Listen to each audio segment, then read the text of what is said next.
Hey there, Cosmic Warriors, and welcome to this live reading session with me, Hannah. So I'm just going to wait a moment to see who joins. It is a Saturday. I may have to go and get some water here actually in a moment. Um, Hello, welcome. We're here for some live readings this evening. Welcome. I hope you're doing well. I don't think I really go live on Saturdays. I will be let me see actually. Oh no, that's okay. Never mind.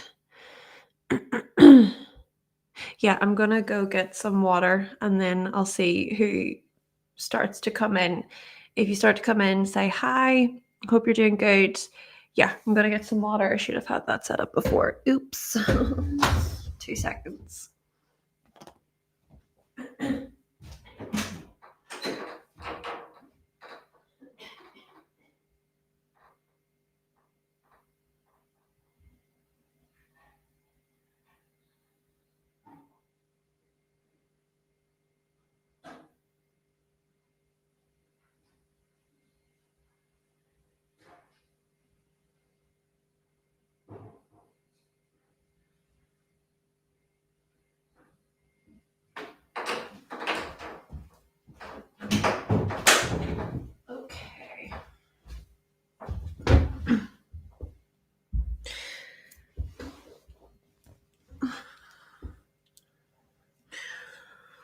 All right, I am back.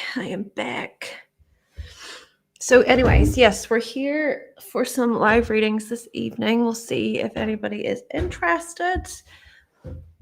See how it goes. Hello to Marie. I hope I'm pronouncing your name correctly. And basically, the way this works, Marie, is you go to the link below. So you have to submit everything through the link, and then that's where you submit your birth information. And it is $25 per reading. Also, these are mini readings to highlight here. Bit of a taster as to what I offer on my website, hannahselsewhere.com, where you can find essentially all of my services over there. Let me have a look. Actually, I'm going to go on my website. Over on my website, I do offer a 2026 horoscope map, so to speak. It's more of a roadmap to the year where we split it. We'll split it into 4 quarters. So there's 4 different sections looking at 3 months at a time. So that's really interesting. If anybody would be interested in that. Yeah, I think it's a good idea to break it down, breaks down your 12-month life cycle into 4 strategic 30-minute quarters. Of course, the reading itself, the service itself is 2 hours. And if you do book now, you still get £50 off. And that's until the 1st of November. So there's still a couple of weeks left for that. See who else joins, who else is interested. Saturday's not like me to go live on a Saturday. No. But we'll see if anybody is interested in a live reading this evening. Well, it's evening for me. Also been a bit the past few days. I was quite sick there. I was quite sick and very much dislike whenever I get colds and stuff because one of my nostrils is completely blocked. So it makes it really awful. But anyways, is anybody looking forward to Halloween? Halloween is right around the corner. It's spooky season. Yes. And it's going to be Christmas soon. Like, what the hell? What the hell?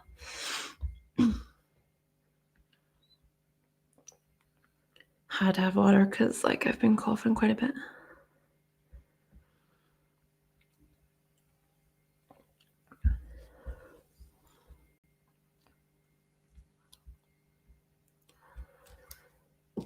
Indeed, if anybody is interested in a live mini reading,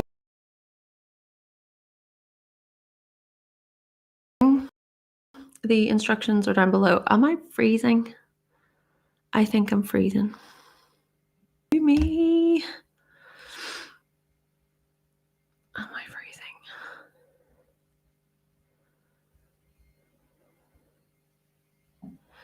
Hello to AG. Welcome. How are you doing today?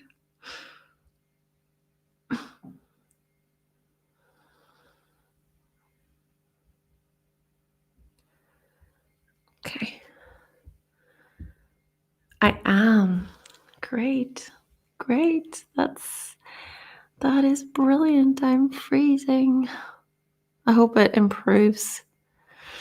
Maybe it'll improve in a moment. So sorry about that. And welcome to you, Rose. Thank you for letting me know. Hello to Sheep. Sheep, I hope I'm saying your name correctly or your username correctly. I hope you're doing well yourself.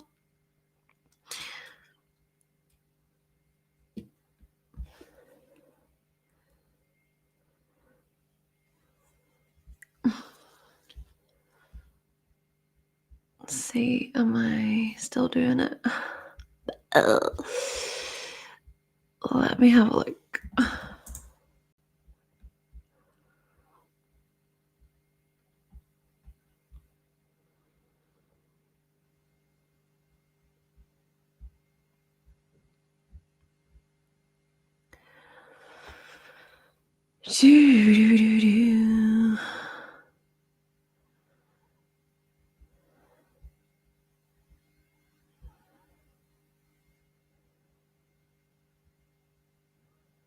Ah, okay. Yeah, still to watch that. Itchy eye. Ugh. But yeah, if anybody is interested in a live reading, you can book below. Oh, the cat's coming. The cat is coming down the garden.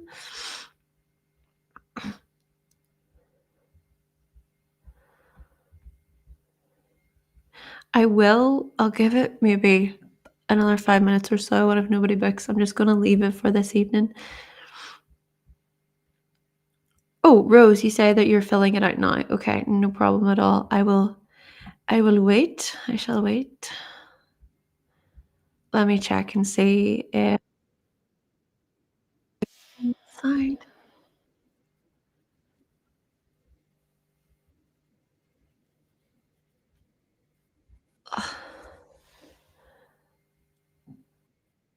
Okay, I think that's okay. I think it's not freezing anymore.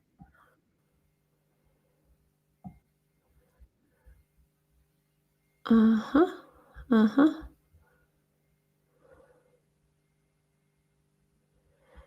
Oh, you don't know what question to ask?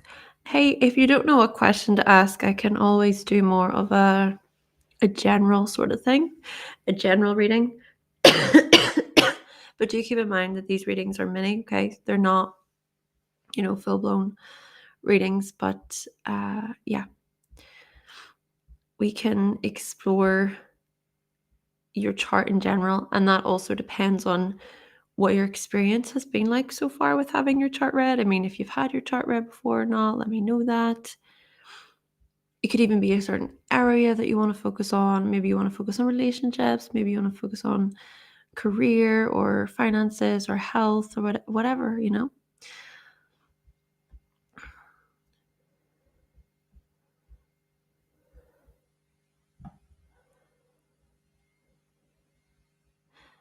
Though I always think that if anything, reading charts is just a good way for self-exploration.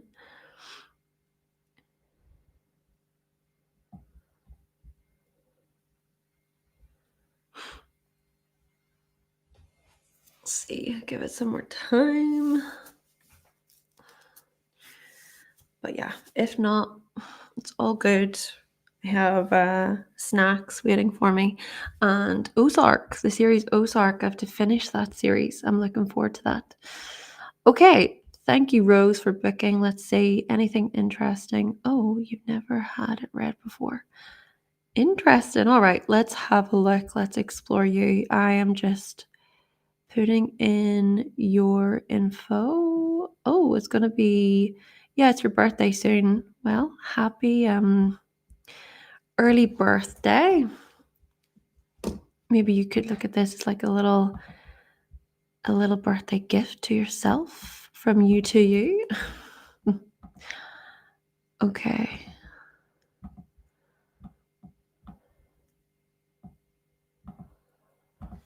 Uh-huh. Uh, oh, that's that number. Yeah, that one. And there.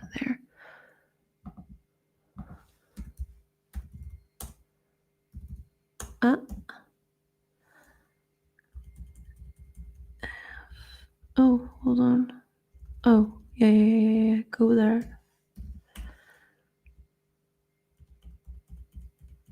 Uh-huh. That's the one. Just check there. And then blue. Okay, no problem. Thank you. And Rose, we are currently getting yours ready. Okay. Thank you for your patience. It's that date. Yes. It's that time. Yes. And it's that location. Okay. Brilliant.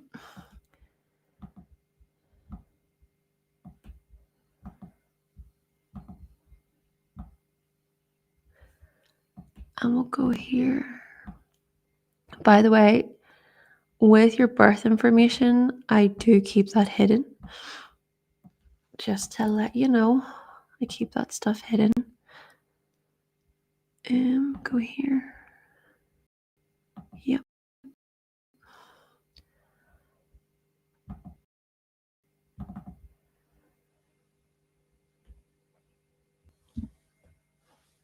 Oh, don't want to touch that wire.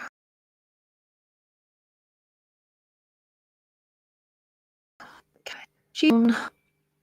And by the way, it's loading, it's doing its thing. All these little things that I have to do to get it ready. There we go. And let's present this. Oh, let me have a look here.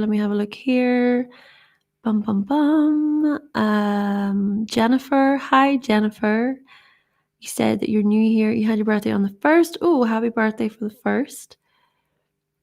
Oh, yes. Thanks very much. You too. Hope you're having a lovely weekend. Thanks for being here. Thanks for tuning in. Appreciate it on this lovely Saturday. And hello to Miss Sun Road. Welcome back. I hope you're having a wonderful weekend. Right. Rose, okay, let's have a look at your chart. Yes. So you say you would like more of a general chart reading and you've never had your chart read before. Okay. Interesting. Let's go with that then. And I'm gonna just check this. Okay, brilliant. And just to let you know that whenever I am reading charts, I do not look at the chat. I'll let you know if I do look at the chat or whatever. But yeah, basically, I just like to focus my attention on the chart itself. So give me a moment so I can just look over your chart here to see what stands out to me. Thank you.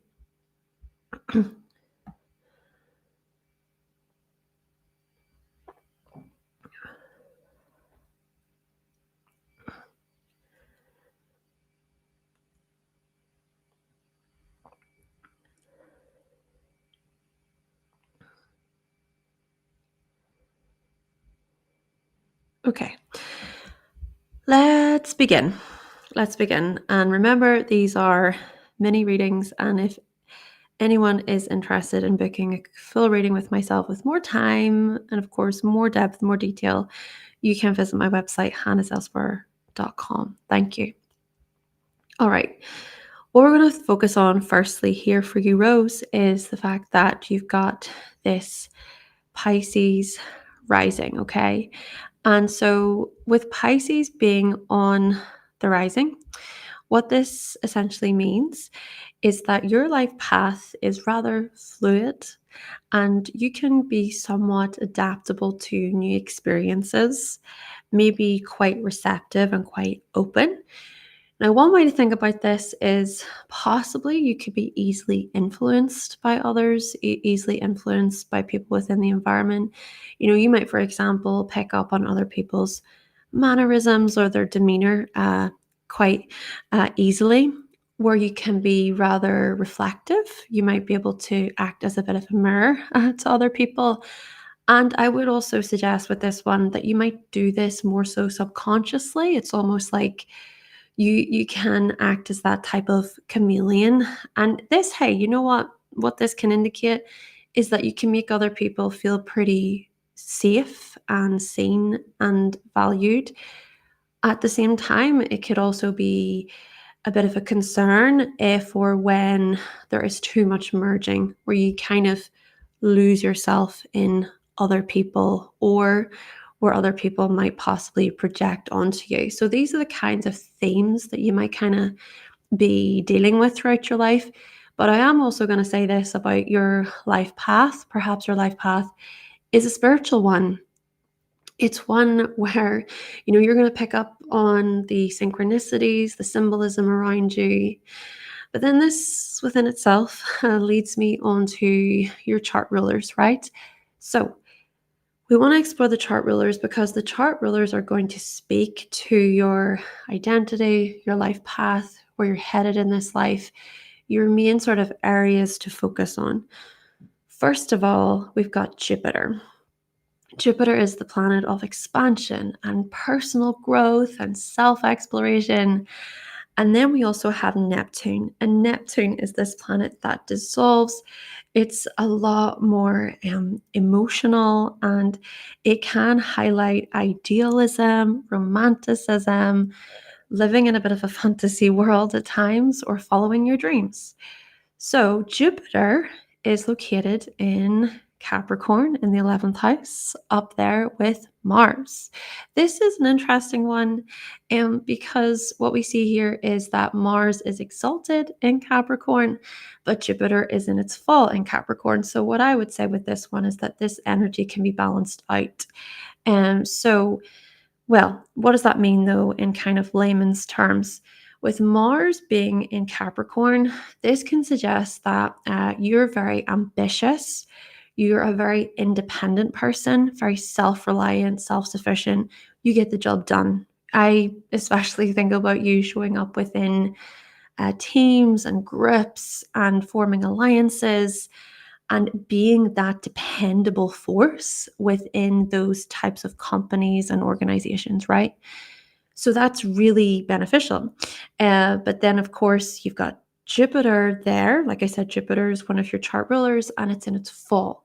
So with this here, this actually suggests that when it comes to maybe like luck and abundance and prosperity, you actually may find that you have to make your own way, right? Your philosophy might not necessarily be about, okay, well, completely trusting in the universe or trusting in the flow of life. I mean, hey, a part of it could be that, given that Neptune is also in Sagittarius. But I think also a bigger part of your philosophy may be, okay, well, I've got to work for it. Okay, well, I've got to put one foot in front of the other here. I've got to make my dreams come true. I've got to be practical. I've got to be responsible. So it looks like a lot of the responsibilities falling on you. With that in mind, I'm also thinking, to what extent, right? To what extent is that going to happen for you? And then that's also maybe where the whole balancing out of these planets can come into effect, where in which Mars could suggest, okay, well, it's time to cut through the challenges to do with maybe taking on other people's burdens, other people's stuff, learning to delegate tasks, and so on. But then at the same time, Jupiter might maybe highlight this overestimating stuff or going overboard for the sake of the team, for the sake of the group. But I am still going to highlight here that given that there's so much of this 11th house energy, The 11th house is so much about our future aims and dreams. And so I do see this as you being someone who brings those into reality for yourself. It's like, right, okay, well, my Pisces rising self goes, okay, I'm envisioning this, I have a dream. But the Capricorn part of you says, well, I've got to make that happen. Like I have to do the work in order to get there. Now, as for Neptune, like I said, is about idealism. It's also very dreamy. Neptune is in Sagittarius. And this is where we could possibly see your wishful thinking. We could see this maybe super sort of optimism or getting lost in the optimism, possibly times where you can follow blind faith. And hey, that's not necessarily like overly negative or bad or anything like that. However, I do think that perhaps this can suggest you're having to learn some valuable lessons in this life to do with, okay, well, what are the actual concrete physical things that need to be put in place? With the mic, to be put in place for your career path with managers, with bosses.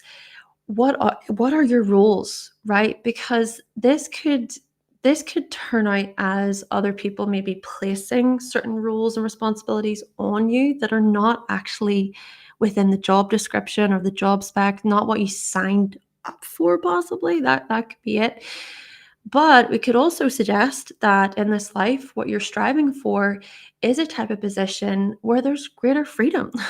Freedom with Sagittarius. Heck, you also have Uranus up there with the midheaven. Uranus is the awakener, the liberator, is the planet that says, listen, I want to be independent. Listen, I'm going to revolutionize this space. So with the conjunct the midheaven,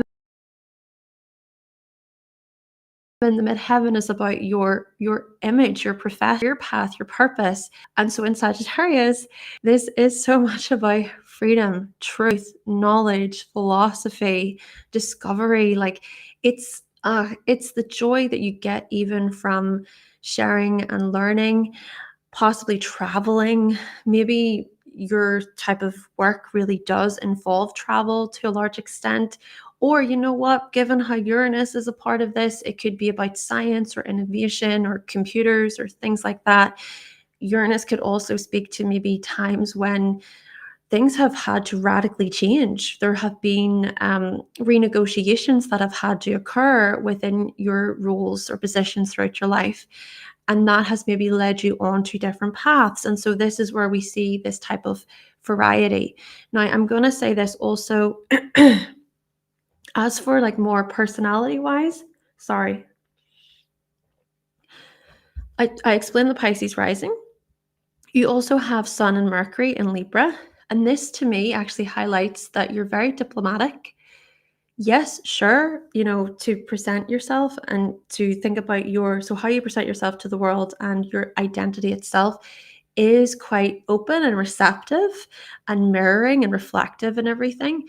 But actually, the Libra part of you is tactful, is graceful, is diplomatic, is able to negotiate, is big on truth, stands for truth and honesty. And so this is where we see your inner power. Actually, this is where we see your resilience. And these are the types possibly of lessons that you've had to learn over the years as well, in terms of, okay, well, how can you speak truthfully and honestly, maybe about what you want or about your identity or about changes you want to make. I mean, the sun is in its excuse me, sorry.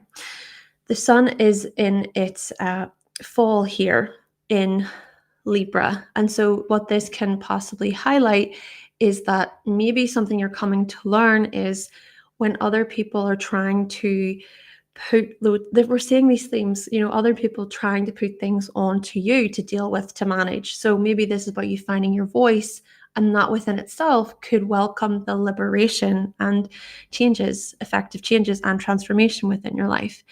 Then lastly, we're going to think about the moon. So the moon is about your emotional needs, your emotional world. So with the moon being in Gemini, you are someone who needs to talk. Like, you need to communicate your feelings, but yet Chiron is nearby. The moon and Chiron are in the fourth house. There's a square between the ascendant and the moon. And what this can signify is that perhaps for throughout your life, you haven't been able to communicate or speak. It's almost like other people have spoken for you, or they've placed their opinions on you. And times whenever you would not speak the words of them, then you might have been punished, or you might have sort of built it up in your head of this fear to do with, well, whenever I do speak honestly and openly, I get blamed for it, or I get shamed for it, or I get rejected for it. Naturally, this might not be necessarily other people doing this to you. Of course, the fourth house is about family. I mean, some of those themes could be there, but this could also even be more of an emotional thing, more of a physical thing, possibly too, right? Thinking about communication challenges there, misunderstandings between you and other people, things of that nature.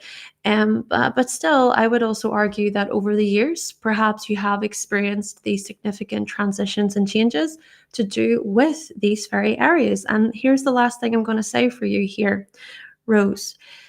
Remember that Uranus is currently, well, you know what?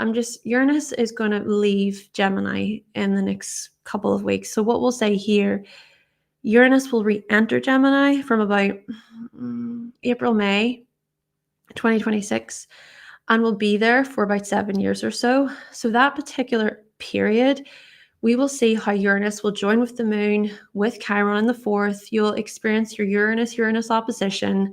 Oh my goodness, there's something here about you liberating yourself from the past, from certain memories, coping mechanisms, older habits or patterns tied to communication that possibly are just too painful and rejecting. And so maybe a part of this is breaking free, breaking away, having epiphanies, having realizations. Yeah, it could be a really interesting opposition slash transit for you, Rose. Thank you. Okay, that was yours, Rose. And let's have a look here. We have someone else who has booked. Give me a moment, please, so I can explore everything.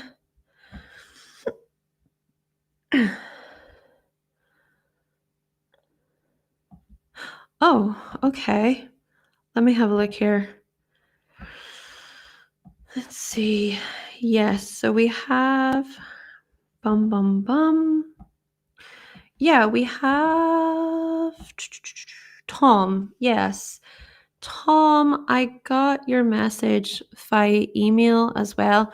Oh, and Blue too. So Tom is first in the queue because I did receive Tom's payment first. So I'm going to go ahead and put in your information, and then Blue will also explore your chart. Thank you, Tom, for booking. Thank you, Blue, for booking. And Rose, thank you so much for booking. I am going to look at the chat in just a moment after I get this chart ready, okay? And if you are still listening, if you're still watching, Rose, I want to say happy birthday to you. I hope you have a lovely birthday. Hey, pull up your solar return chart for the year, see what's going on. You can find that on astro.com. You'll be able to see what the year ahead is like for yourself. All right.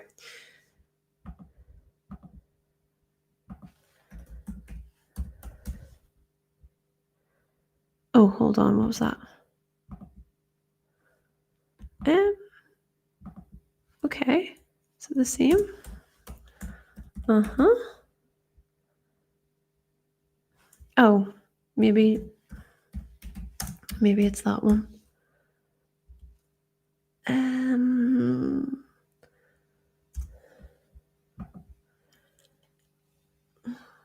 Let me check. Date, yes.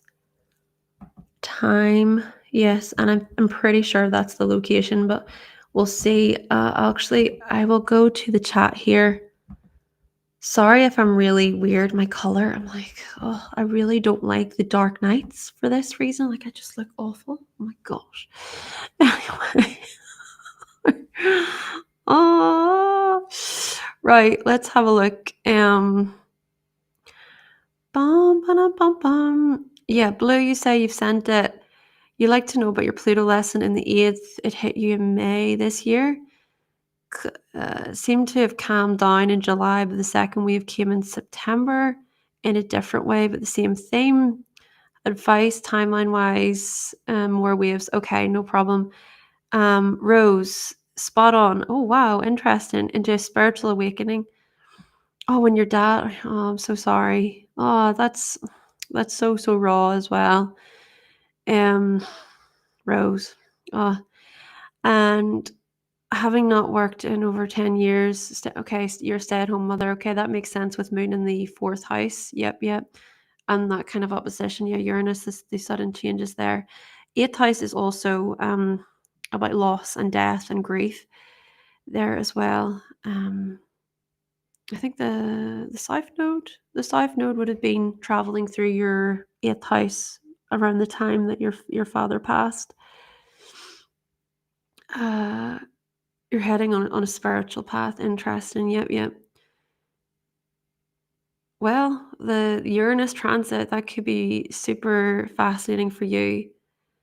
Miss Sunrow, thank you. You're very kind. Okay, Tom, I have. Oh yeah, Tom, you say you can't message on here. I don't know why. Like, why? Why can you not? Why can you not message on it? That's so weird. I don't know why. Basically, I do have a question though about if you are listening, if you're watching, Tom, and you can only email me. With Rhode Island, is that in New York? Is that what we're saying? Hold on, actually. Let me see. Actually, let me. I'll have a look on Google. It'll show me on Google. Hold on.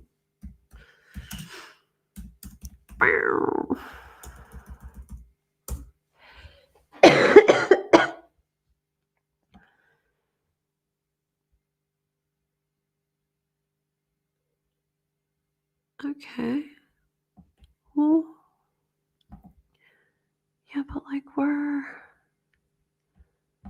why were you not? Hold on. Why? No, I don't think that is the right location. Let me see. Am I putting it in wrong? Am I putting it wrong? Mm-mm-mm. Maybe.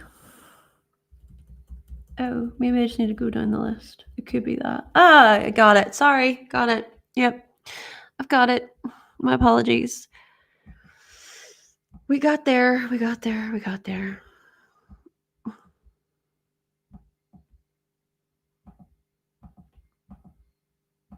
Oh.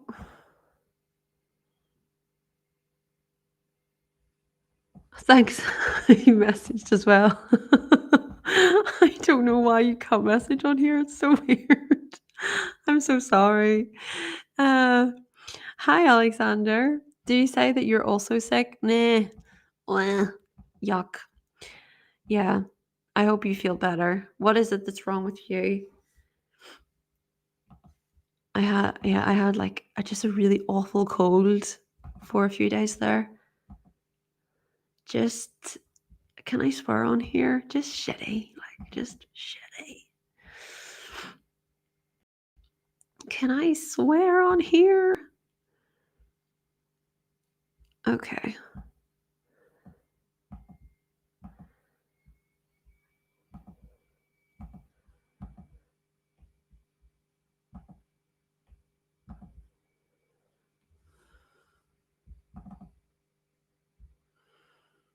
There. All right. And Tom, questions? Do you have any question for me? So just like message again. I don't know why. So weird. She.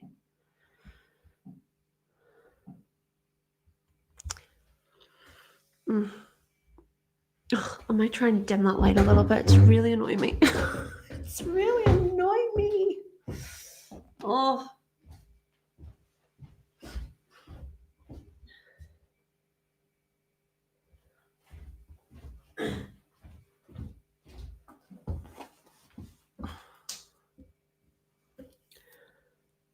Oh, Miss Sunroad, you've also had the flu. Hey, you know what? It's that time of year, isn't it? It's that time of year. And the flu, hit the flu, hit it. I hope you feel better. It's just yuck.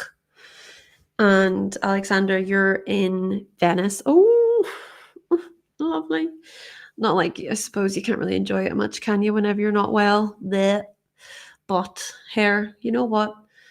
I hope you feel better and you get to enjoy the rest of Venice, feeling healthier. Do you know when you are sick though, it's really hard to like imagine yourself well. I hate that. I hate that feeling. Oh, I physically can't imagine myself being my normal self whenever I'm not well. But yes, Tom, do you have a question at all? If not, that's completely fine. And we can get on with it and we can do it more of a general thing. And then as for Blue, again, thank you so much for booking. And yeah, so Pluto, 8th house, lesson, advice, stuff like that with Pluto, no problem. Oh, really? Oh my gosh, I did not realize that. You tried to figure it out so many times. Oh, well, hey, I'm really glad that you were able to today. You got there in the end. And thank you for booking, of course. I'm gonna give Tom a minute, and then sure, if Tom doesn't reply or anything, we'll get on with Tom's reading. With your reading, Tom, sorry, you're still here. It's like you're still listening. You just can't talk in the chat for some weird reason. I don't know. I don't know. Is it something I'm doing? I'm not sure.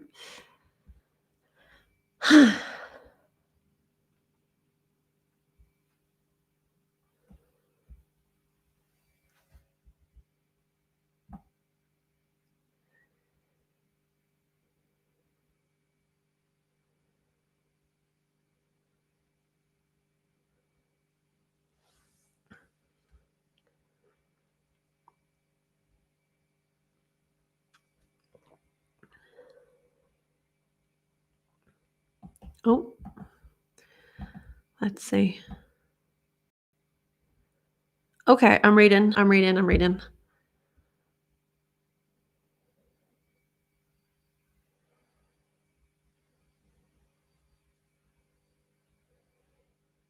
All right, so these yachts, kites, things like that.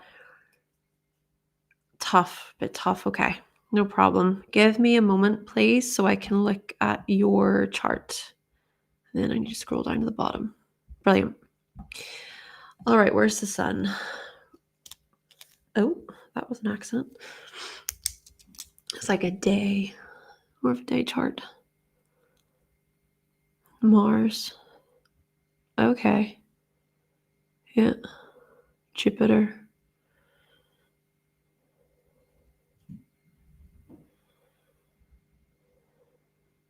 Mm.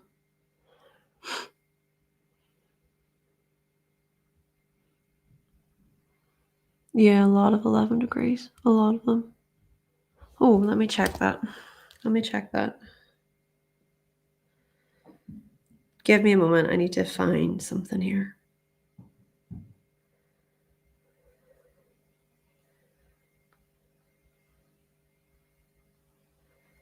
Here. All right, Aquarius. No. Okay.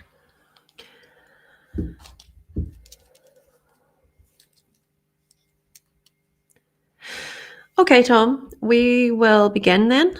And just to let you know that I'll not be looking at the chat whilst I explore your chart, okay? Thank you very much for your patience, and I'll look in a moment. So, okay, I've got it all displayed. I do. No problem.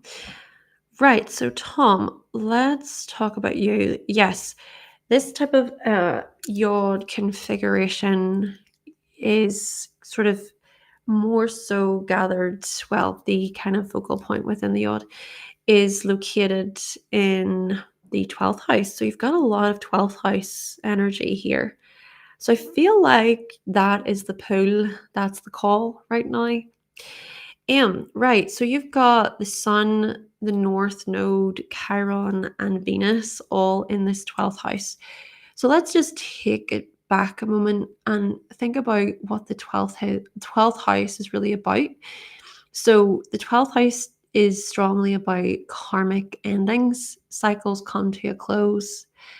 There's something very secluded about the 12th house. There's something very isolating about it too. And so, in this way, whatever kind of happens in the 12th house, it can feel like we're the only one who is dealing with that stuff. It's like it's only us, we're so alone. At the same time, it can also be a house where in which we get to reflect a lot. We might surrender. We might like to be alone, prefer to be alone. And so when we bring this back to you, Tom, what I'm getting from this a bit is how you might at times struggle with your very identity. You might struggle with maybe communicating what it is that you want. And there could also be themes here of challenges to do with your very will, challenges to do with your ability to maybe speak up for yourself. See, what we also look at here is how you do have a day chart. All right, so the sun is there in the 12th, and then when we look to Mars, this malefic, Mars is right there in Scorpio, and it's also retrograde, and it's also with the other malefic, Saturn, which is also retrograde in the 5th house. And then those planets are opposing this Taurus influence in the 11th house. So what we see is this real power struggle, this power dynamic, particularly I think within romantic relationships, or it could be a case of the ego feeling crushed, the ego not getting to express or be seen, but yet a big part of your life path and trajectory, right? Because the 11th house is about our hopes and wishes for the future. A big part of that is about comfort and ease and routine and security. Even the moon, yeah. So the moon is exalted, of course, in Taurus, and it's there with Mercury. So I imagine you, Tom, as being someone within the group, within the team, within the friendship who is able to empathize with others, relate to them, communicate maybe from a place of being kind and courteous, comforting toward other people, very supportive, very dependable as a person. But yet, this within itself can feel so opposite to that of this other part of you that's like, oh my gosh, why is nothing happening? Why am I not in control here? Why does it feel like other people trample over my willpower and my desire to do things? There seems to be a bit of a disconnect. And then this then brings us back to, again, this 12th house part, right? With all of the 12th house influences, the 12th house placements, where in which that could be where maybe communication is key. Communication is the way kind of out of this. But yeah, Chiron is there, right? Chiron is conjunct the North Node. Chiron is very close to the Sun as well. Chiron is conjunct Venus. Venus rules the 11th house here. So what this can suggest is like you might build things up in your head. Like I really think about the amount of fears that accumulate in your mind and the types of stories and narratives that you tell yourself, maybe about other people. It could be a case of anxiety just overtaking, being ridden with fear, like ridden with self doubt, like what will they say or what will they think whenever I say this? And then that within itself is what could make that blockage. It can create that blockage where you go, no, I'm not going to bother. I'm not going to do it. But what this can lead to are these psychological consequences, these psychological matters on you then, where in which maybe the body starts to sort of communicate things, right? It could be a case of you jittering or being very nervous or being so quiet, so silent within certain social situations where maybe with the Cancer rising, Cancer is on the rising. The rising can be about our coping strategies. So the Cancer rising part of you goes, no, I'm just going to retreat. I'm going to go into my shell. I'm going to go into hiding. I'm not even going to bother. But then that within itself can create what I'm thinking is a bit of a self-fulfilling prophecy. It's almost like you might project these fears onto other people, and then that's almost like what you get back in return from other people. Then we bring in Jupiter. Jupiter's in Capricorn. Jupiter's in its fall in Capricorn in the 7th house. And so, oh, and Neptune is there too, right? Neptune can be where we project things onto other people as well. But what this can highlight is this thing of, okay, well, other people are the authority. Other people have the say. Other people get to dictate what I do and don't do with my life. Then what I'm also going to get to here is how much of this stuff stems back to maybe childhood, stems back to your home life, your family life. Like, what was this type of dynamic like there? Because I kind of visualize, for example, the power struggles. Even Pluto is in the 4th house. It's in the 4th house. And it is also making a bit of a square to the ascendant. And Pluto can, in the 4th house, can suggest power struggles to do with fairness, to do with relationships, feeling like, you know what, okay, let's reach a compromise. To me, what this sort of seems like is that there was no room for compromise. There was no room to have a voice. There was no room to have an opinion. So then this is also another thing where we want to explore the South Node within itself. So the South Node is in Sagittarius and it's with Uranus. And then with the North Node and the Sun being in Gemini, I'm thinking, could this be a case of liberating yourself from older dynamics to do with beliefs, still deeply held beliefs, knowledge from the past, maybe to do with, could be your health, routines, habits. So this path, this life trajectory for you with the North Node, it speaks to your identity. It speaks to your sense of self. But then that within itself can feel so isolating because it's so foreign. Like, it's so foreign. What I get from this too is the 12th house also is about foreign lands. But what just came through there is that, yeah, that can be literally foreign lands, like, you know, faraway places. But it could also be where situations just feel so foreign, like so different, so out of the ordinary because you're not used to them, you're not accustomed to them.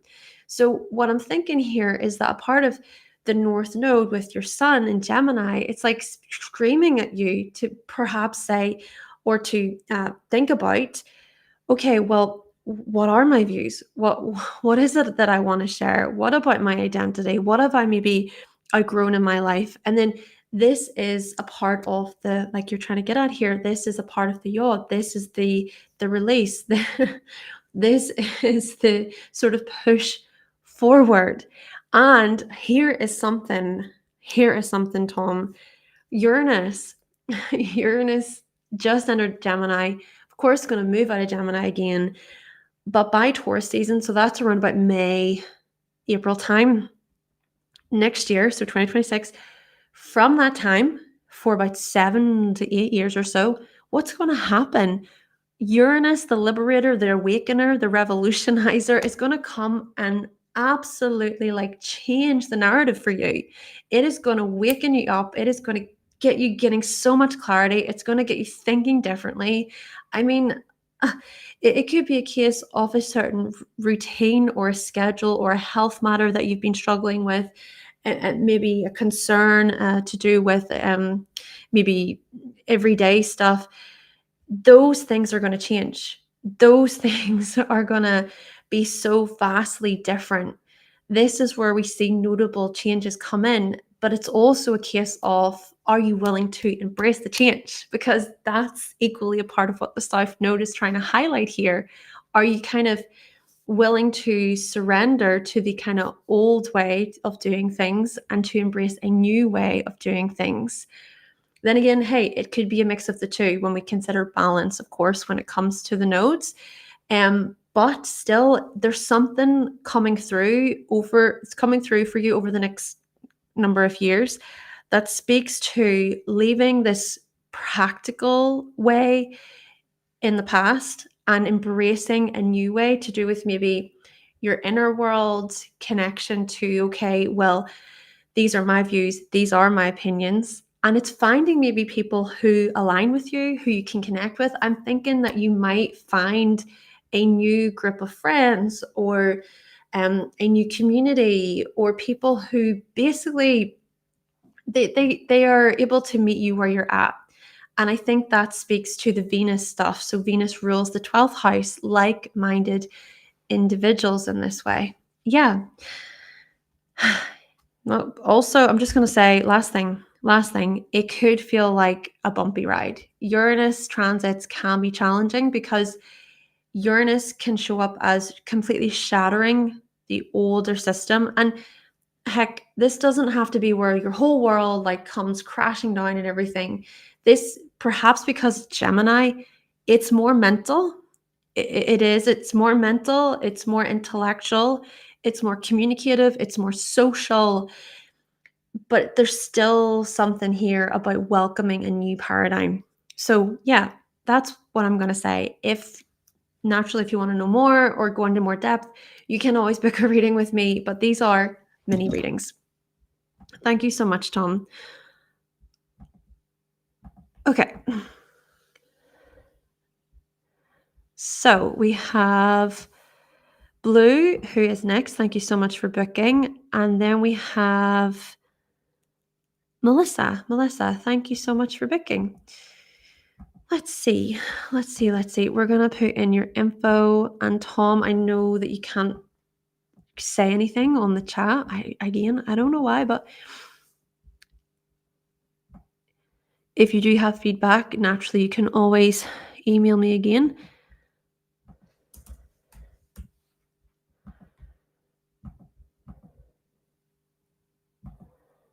Yeah.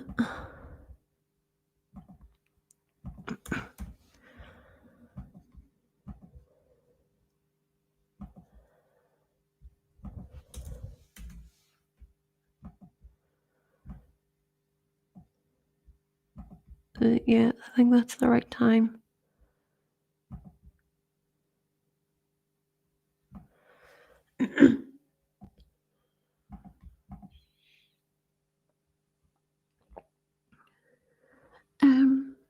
Let's say, yeah.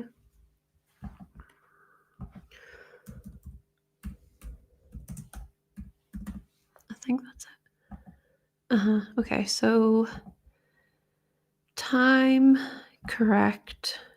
Date, correct. Place, correct. Great. Blue, thank you for being so patient.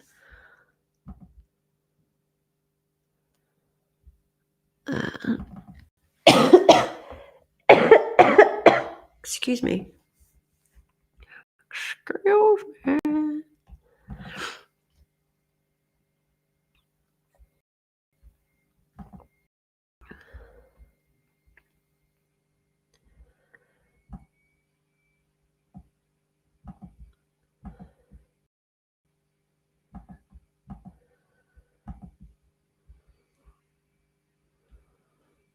Yeah, and Alexander, you were saying people on the train from Florence to Venice were sick too. Oh, you probably got it from him. Like, yeah, you probably caught something from someone.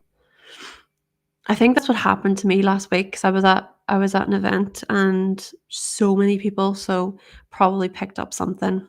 It's just that time of year, isn't it? All right, Blue. Let's see, 8th house, Pluto, 8th house stuff. Oh, is this? Let me see. Is this definitely your chart? Is this it? Let me have a look at the dates and things that you shared. I'll go up the chat here. Bum. Oh, hold on. Are you maybe using Placidus? Do you want me to use Placidus? It could be that. That could be what I'm having to adjust here. Yeah. We'll use Placidus because you want to know about this lesson specifically. Just give me a moment, please.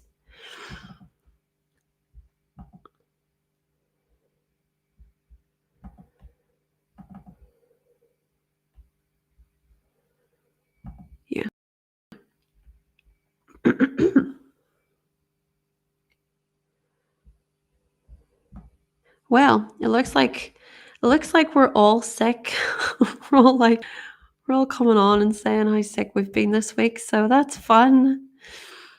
Okay, and it says May time. Let me jot down these notes a little bit. It was May, and then it calmed down in July. And then the second wave came in September this year. Okay. And a different theme. And then timelines, stuff like that. I got you. No problem.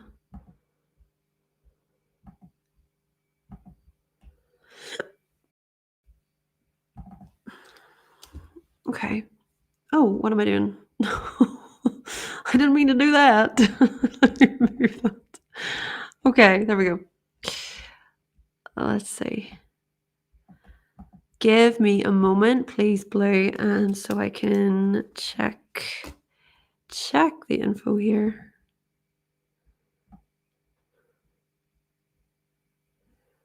Let's go say here. May, July. Let me see September. Let's go to September a second.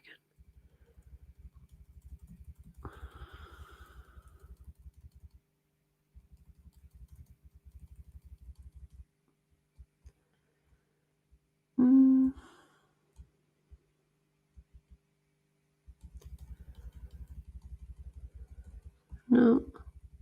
Sorry, just give me a moment, please.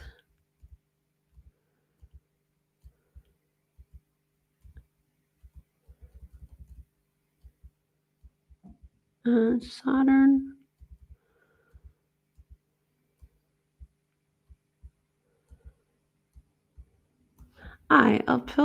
Let me pull up your transits too. I'll do that. That will help me substantially. It's much better. Oh. Yeah.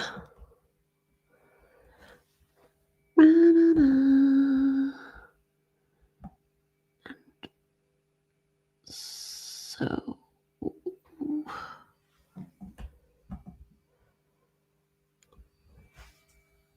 yeah, go here.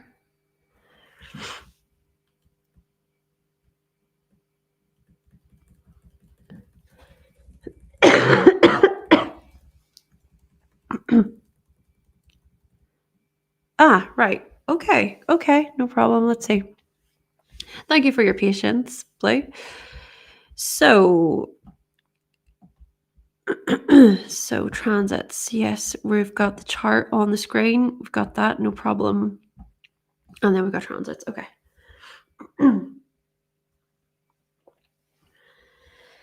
So let's talk about Pluto 8th house stuff. We're going to try and basically break this down. First thing I want to highlight is what the 8th house sort of represents, and then we'll kind of build from there. So the 8th house to me is so much about loss. It's so much about debts, repayments. It also is a house where in which we're really asked to experience these types of transformations in life, and that can be psychological, but this can also show up in different ways.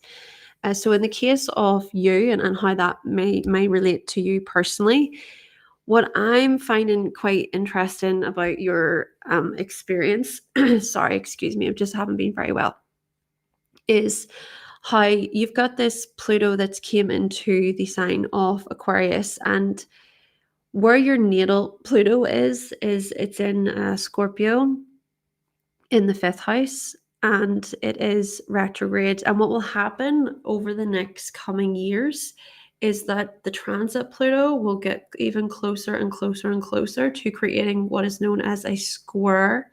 So the Pluto square between the natal Pluto and the transit Pluto.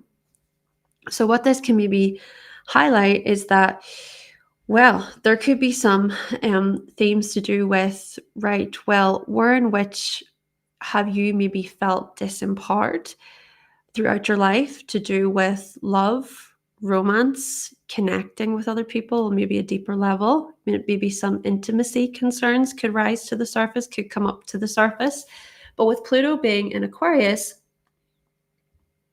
what I'm thinking here is it's almost like you're going to be asked to assess these types of matters and these areas in a more objective way, or in a way where you can see things maybe from more of a bird's eye view, or like you can see things differently.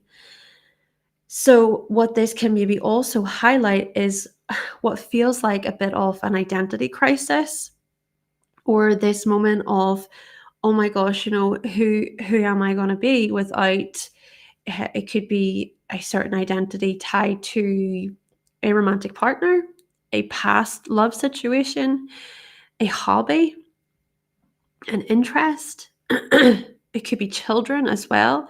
I'm even thinking about children that you possibly have, or children that have possibly grown up, and you're maybe at a stage where you're really kind of questioning, well, who am I now that maybe your children are much older? That could be a possible theme there. And then also what could come into that are possible repayments or debts to do with paying off maybe your children's loans, or family's loans, or having to maybe dedicate yourself to a certain new project, right? That maybe involves community or teamwork or team effort in some way, shape, or form.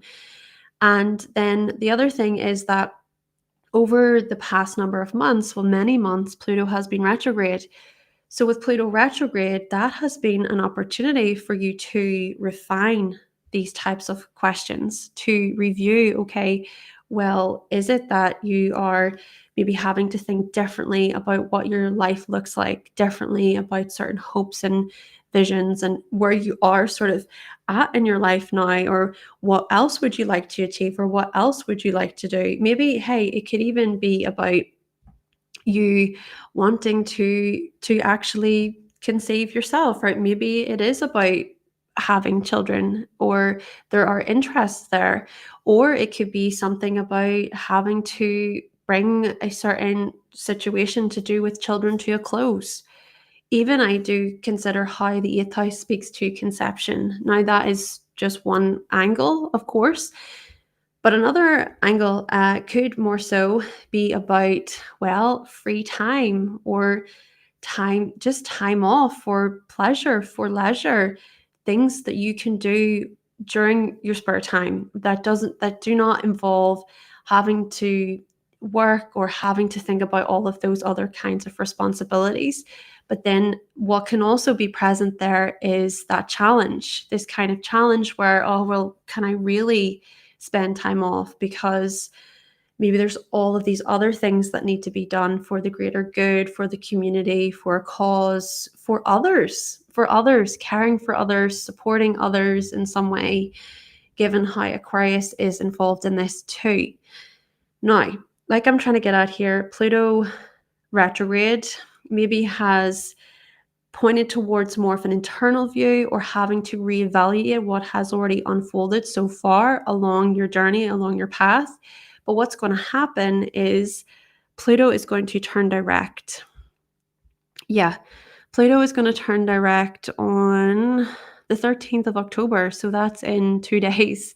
Yeah, in about 2 days, Pluto turns direct. And another interesting thing happens on the same day. Venus will enter Libra. So Venus is going to come into the 5th, and then Pluto is going to turn direct in the 8th. Yeah. Let me just see here. Yeah, in the 8th. No, sorry. Pluto. Let me retrace that just because I'm reading Placidus here. Venus is going to come into the 4th. That's where it's going to enter. Venus is going to come into the 4th in Libra on the 13th of October. And then Pluto at the same time is going to turn direct in Aquarius in the 8th on the same day. So there will be this trine between the 4th and the 8th. So what we could possibly see is this feeling of, okay, well, maybe opportunity. maybe some type of opportunity to do with the home, to do with greater order and balance within the home. Let's think about what Venus rules in your chart. So Venus rules for you, rules the 12th house and, oh, of course, the fifth house. Yeah, also rules the fifth house. So maybe this could be some significant conversation with a close loved one, a relative, your child, a romantic partner about the future, about what you want to maybe build together, what you're striving for together. Of course, the eighth house also speaks to shared resources, shared income and finances and things like that. And then also, well, shared accounts. And then also the Venus stuff ruling the 12th house. Maybe this could speak to possible new visions or dreams, or maybe it could even speak to possible fears to do with finances, to do with money. I'm thinking about money stuff. Maybe money concerns is on your mind, and that's also a part of this. I'm thinking about financial dilemmas, financial issues, and concerns. And then that's also a part of what that struggle is, or that tension is, the power dynamic, right? Between how the natal Venus is going to really make a square, a stronger square, to the transit Venus over the next coming years or so. Yeah, I'm getting from this, okay, disagreements maybe with a spouse or a significant other, a partner, about income, about shared accounts, about debts, or it could be conversations related to intimacy and greater closeness, greater connection, and how you want to maybe take things to a different level there. And then when we circle this back to this more trine influence between Venus and Pluto coming up on the 13th of October, maybe that's where we're going to see some kind of forward movement or some kind of transitional period with between you and family members. Let's also look at this more for a moment. I want to see Saturn. Where's Saturn?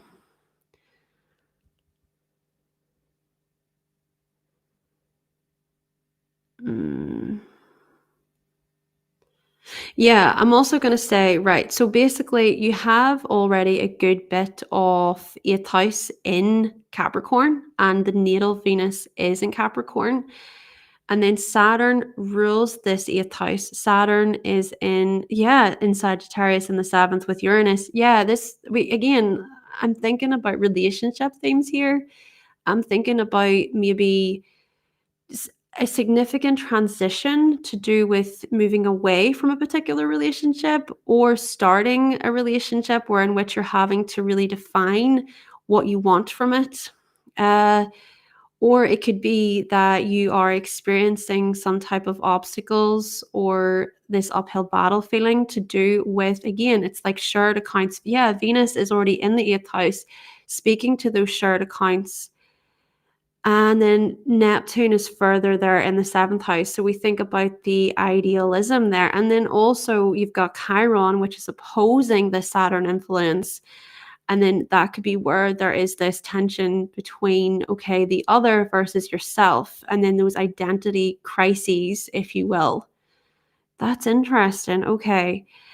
So let's consider this type of, I guess, a type of release, maybe, or a way to reflect a little bit more on this. Because what will happen, one, is Uranus is going to come back into Gemini throughout 2026 and will re enter this 12th house area for you in Gemini. So it's been in Taurus, of course, for a good while. But what I'm thinking is that there's more of a liberation of the mind coming in. And then also maybe significant movement to do with socializing and communication. And then that within itself could be where you're building up to a bit of a liberating moment or a time period, which could be about significant independence or change, given how your Uranus opposition will be coming up over the next coming years. That's interesting. We're getting a lot of this, like, yeah, today people with Uranus and Sagittarius have booked, and it seems to be where your Uranus opposition is going to be coming up over the next coming years. But then also what we further see is that the transit Venus will come into the fifth house over the next coming weeks and will align with the moon. So that within itself will start to create more of a trine to the sun in Aquarius. So what I'm thinking is that with all of the heaviness, all of the challenges to do with maybe intimacy, partners, right? Because you've got so much of this stuff happening in the seventh house area, eighth house area. It's all about other people and the limitations and the challenges there. So, with all of that going on, I'm thinking over the next coming weeks, it could be beneficial to more so get together with maybe friends or people who you're close with and maybe let your hair down a little bit, have a bit of fun. Maybe it is about having an open and honest conversation about a new chapter in your life. There's something here that's coming to a culmination of sorts. Because what I also go to is Pluto in Aquarius is going to spend more time in the ninth house for you. You're kind of coming toward the end of this eighth house stuff. It's been a long road, I feel like. It's been a long road for you when it comes to, okay, well, who's the authority when it comes to intimacy? Who makes the decisions? Financial matters. How has that been? Has it been a case of there have been serious setbacks or you having to maybe address the hard stuff? You do have a day chart, and then Mars here is in Aries in the 11th house. Okay, and then at the same time, yeah, the North Node is in Aries in the 11th, and then the South Node is in Libra. Okay, so this could be a case of a big part of your life's trajectory being about independence, leadership, asserting yourself, forging your own path. Or it's a case of standing up for yourself, advocating for yourself. Okay, then Mars is also making a sextile to the Sun in the ninth house. I'm thinking about legal concerns, legal procedures, reaching some kind of conclusion or finalization. But then again, with Pluto entering then into the ninth house over the next coming years, I'm thinking that what will come to more of a close for you within your eighth house story, is this feeling of, okay, it's about seeing things for what they are. It's about seeing things differently, right? Because whilst Pluto was in Capricorn for so many years in your eighth house, it could have felt like, everything's quite stuck and stagnant and stiff. But Pluto coming into Aquarius, that's been like, oh my gosh, like, how did I not see that before? It was the writing was on the wall, so I'm what I'm getting from this is that a part of this story is going to come to a finalization, but what will equally come to a what will be brought into focus rather is that of the Pluto square within itself, and that is where we could see some interesting identity transformations. Even think about how the Pluto square will involve technically the transit Pluto being in the ninth. So that could be about expanding your mind, maybe traveling to a different country or living in a different country or being open to a new worldview, or it could be that your faith is challenged. There could be feelings of empowerment that come through here, maybe about a different way, a different style to do with your deeply held beliefs or to do with a new teaching of some kind, a new study, a new practice. Okay, that's all I'm going to say. That it's a mini reading and I went on. But anyway, thank you so much, Blue. Thank you.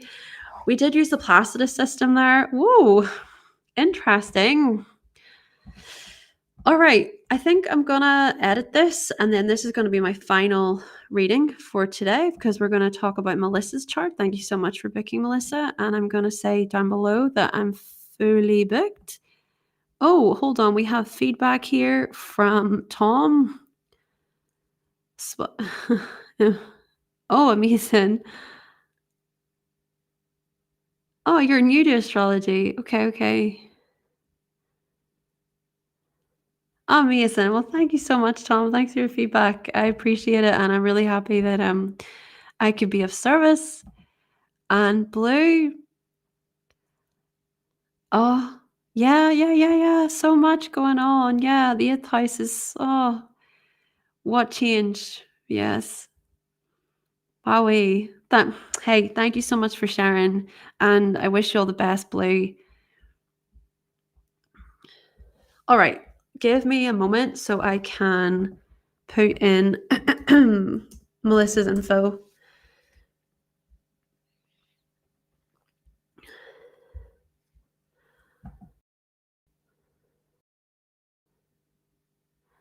I had to set a system. I'm so used to using whole sign. Go here. Go here. And then go here. And edit. If you were not able to get booked this evening, let me know. Would you like me to return tomorrow? Like, let me know in the comments. Let me know in the live chat. Would you like me to come back tomorrow? Tomorrow is Sunday, so maybe, excuse me, we can do another set tomorrow. Right, Melissa. Sorry to keep you waiting, and thank you for being so patient. I miss the sunnier days. Sorry. Like I think, see, when it comes to autumn and winter, I like autumn mornings. I like autumn mornings. But what I don't like is whenever during the winter, whenever it gets so dark so early. I feel like I'm jumbling my words because I'm looking at a million things at once. Right, focus. Okay, yeah.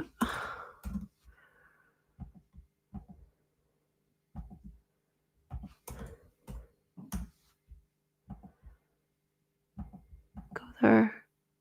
Yeah. So, date, yes. Time of birth, yes, correct. And location.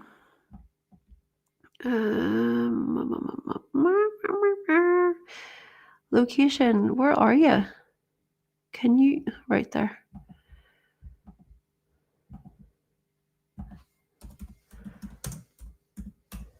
Is that right? Yeah.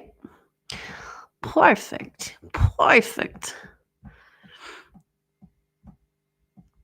Oh, we're back on Placidus. Let's use whole sign again.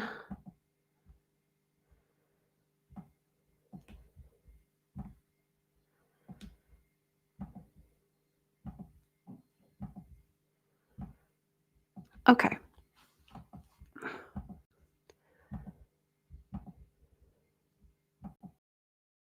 Oh, yep. Yep.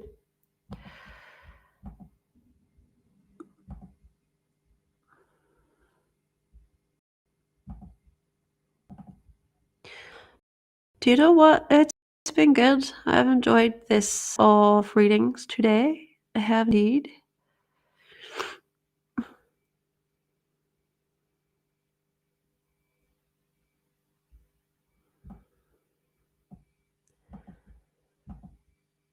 And do remember, if you would like to book a full reading with myself, go to hannahselsewhere.com. Thank you so much. Hello to Only, the one and only. Hi to you. Hi. The one and only. All right. I don't know. Okay. So let's have a look at yours. Oh, did you ask a question? Let me see. Let me double check. Did you ask a question? No. You did not ask a question. Do you have a question, Melissa? Do you have a question? And if not, we can just do it more like general reading is fine too. I don't even know if you're still there. Hopefully, we will see.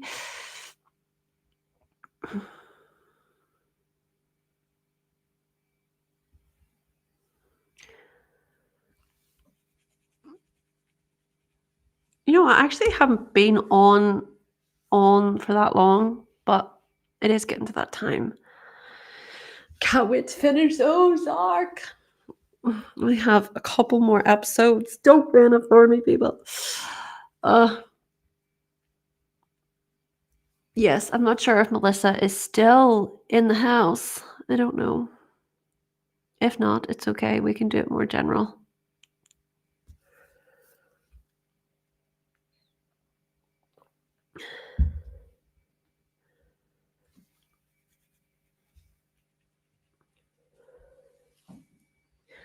Also want to say, if you're interested in any of the stuff I do on Instagram, you can keep up with me there.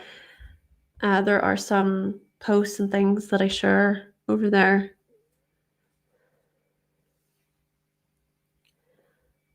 General, no problem, Melissa, and thank you for booking.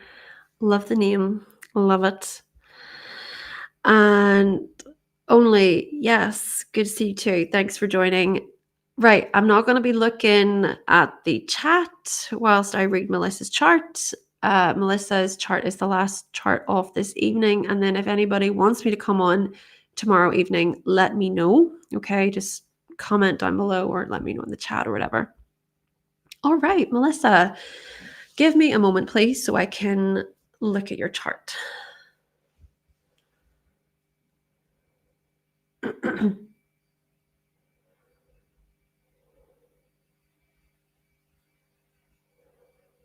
Right, so this is more of a general reading, and that's what we're going to do. And the way I am going to break this down.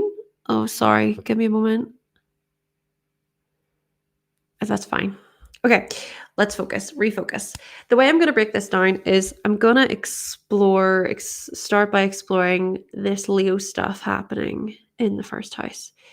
So the first house is so much about our overall appearance, how we show up in the world.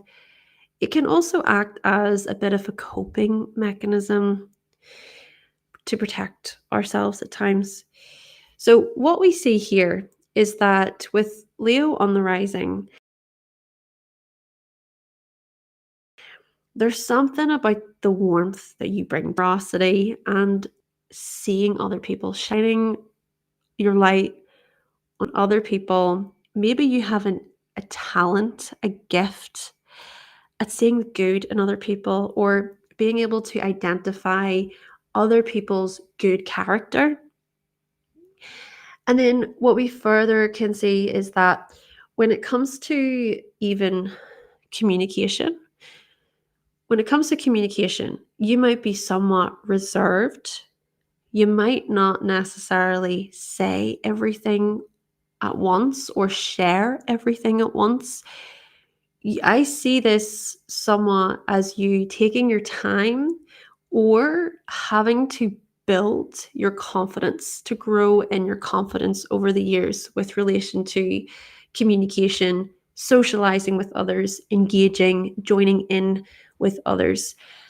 I am kind of curious about what that journey has been like for you over the years, given the fact that you have experienced your first Saturn return. So that would have happened around about the time you were maybe 28, 30, something like that, and then coming into your 30s.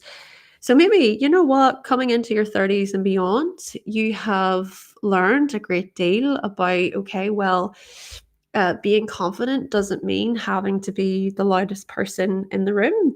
Or possibly it has been about having to refine your voice or communicate your voice with more confidence and to be expressive, right? It's this thing of, okay, maybe whenever you were younger, you could have felt very fearful of how maybe people perceived you to a large extent for what you said, for what you shared.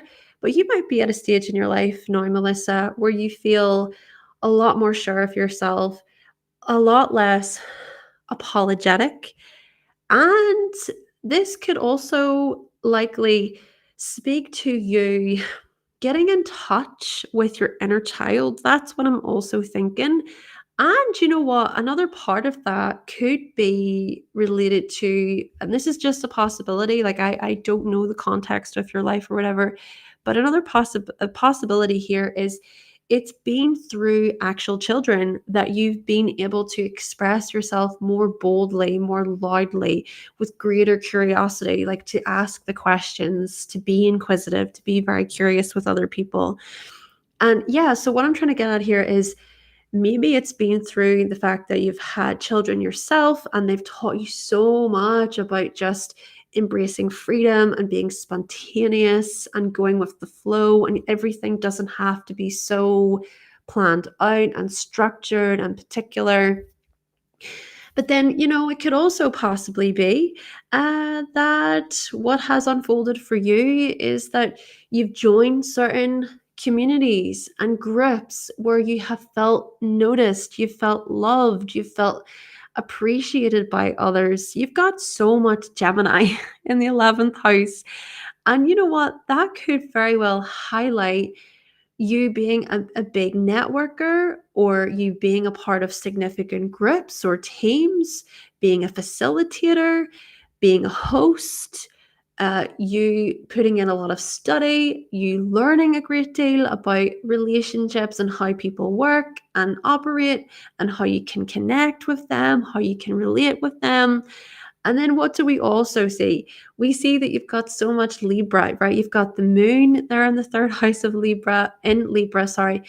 You've got the North Node and you've got Pluto. So we see this relatability, this ability to kind of be somewhat to showcase mutual respect, right? To showcase this reciprocity, and to look at, okay, well, how can we find a common ground within this situation? I am imagining you as learning so many valuable lessons throughout your life about, okay, yes, it's about being somewhat independent. It's about having your own views and being somewhat, really sure of kind of what your beliefs are, and being bold and passionate about them with the South Node in Aries, and being an eager learner and everything there. But also, it's been about balancing this stuff out with, okay, well, who are you speaking with? How can you build rapport with people? You've got this third house stuff within this house, right? So the third house stuff is about local communities, local areas, local groups. The 11th house is about the masses. It's about seas of people, online space, social media and everything, networking, right? Even the third house does speak to communication and social media and quick knowledge. So, what I visualize a little bit for you is the blend of the two. It's your ability to enter into a certain social space where you are expressing yourself, there we go again, confidently. What I get from you is being that leader, being the one who's in charge, being the facilitator, being the one who is able to recognize each individual person within the group, and making other people feel seen, making each person, each individual feel really like special about themselves. Now, what I'm also going to say is, Melissa, you have the sun in Cancer. It's at 29 degrees. Let's think about this a little bit, because the sun is the chart ruler. And with it being the chart ruler, we are seeing a main area of focus for you that helps fulfill this life path, this life trajectory, to do with the Leo part of you that is here to shine, that is here to express and to take up space in this regard, is here to lead. So the sun in Cancer, I think, highlights some possible shyness, especially when you were younger, retreating into your shell during times whenever it's too much. But equally, what I'm also getting from this is, given how it's at the anaretic degree, the 29th degree, there's a massive sort of shift in awareness and consciousness to do with these very themes too. This rebirth, if you will, this ability to allow the old habits, the old ways, the old behaviors and attitudes to kind of dissolve, to surrender to something new. And maybe a part of your process then, your life trajectory has been about, okay, time to get out of your own way with relation to this part of you that would retreat, and then asking yourself about, why is that? Maybe being very hypersensitive to like criticisms and stuff. At the same time though, seeing in which ways this stuff can be used as a beneficial thing, as a type of gift, as a way to serve others, as a way to give to others, right? Using your gifts of emotional intelligence and receptivity to help other people. Even the secondary progressed moon right now is coming very close to the sun in Cancer. It's traveling through your 12th. I am wondering about the kinds of people you have touched and the lives you have helped. You've supported. Even Cancer. My goodness, Cancer is the nurturer of the zodiac. So to have it in this 12th house area, it speaks to how maybe your spiritual practices are linked to that of nurturing, being very caring, being very supportive, but at the same time, also speaking to possible fears, possible deep worries, right? These deep-seated, deep-rooted fears about closeness. Then I'm also getting from this is because the sun is in the 12th, I'm curious about loss here. I'm curious about maybe the loss of a significant family member throughout your life, maybe when you were quite young. Even the moon is quite close to Pluto, and that can highlight some kind of loss. And maybe it could have been the mother, but then again, the sun does rule the father in astrology, so it really does depend here. But I wonder about your own sensitivities and your own process and what that has been like for you, what path you have had to live, what life you've had to live to get yourself maybe to a point where you feel like, you know what, I'm a strong person, I'm a resilient person, I've so much to offer, I've so much to give. Like, I'm, for example, being more than your loss, for instance, or as you know, as I've often heard from people in my life, especially through the therapy group that I'm a part of, but it's the thing of daring to live, even though, you've went through something really traumatic or you've experienced a significant loss in some way. Yeah, what I get from you is you can be very compassionate and you're here to really help others. That I think is a big part of your life path, given how you've so much of this, particularly this 11th house stuff going on in the chart. Last thing I'm going to say here for you is the fact that Uranus, naturally, I've been saying this for everybody today, but Uranus is going to be moving back into Gemini throughout 2026 for about 7 years. And so in your case, Melissa, it's going to touch all of that 11th house stuff. That could speak to humanitarianism, entropy, that could speak to just, yeah, helping other people, charitable acts, volunteering, making a difference within the world. Maybe certain political stuff could come up, a certain innovation could come up within your company or organization, or maybe within a certain business that you run, whatever it is, maybe new kinds of rules and regulations for yourself. But we are going to see notable shifts there within those particular areas. Thank you so much, Melissa. And that was yours. I hope it was helpful. And hello to Aaron. Hi. Welcome to you. We're actually coming to the end here, but thanks for joining anyway. Everybody, this has been this session of live readings. Thank you for joining. And again, if you would like me to come back on tomorrow evening, let me know. Thank you, everybody, so much. And I want to remind you that these have been mini readings. If you would like to book a full reading with myself, which of course is going to be a lot more in depth, and we're going to really take our time as we explore the whole chart and everything like that. If you want to do that, go to hannahselsewhere.com. I would be happy to read your chart and work with you. Thanks again, everybody. I hope you have a lovely Saturday. And I do want to say bye to Miss Sunroad. Thanks for tuning in again. Feel better. I hope you feel better soon. And Alexander, too, if you're still watching, I hope you feel better as well. Thank you, everybody, and I will talk to you in the next one.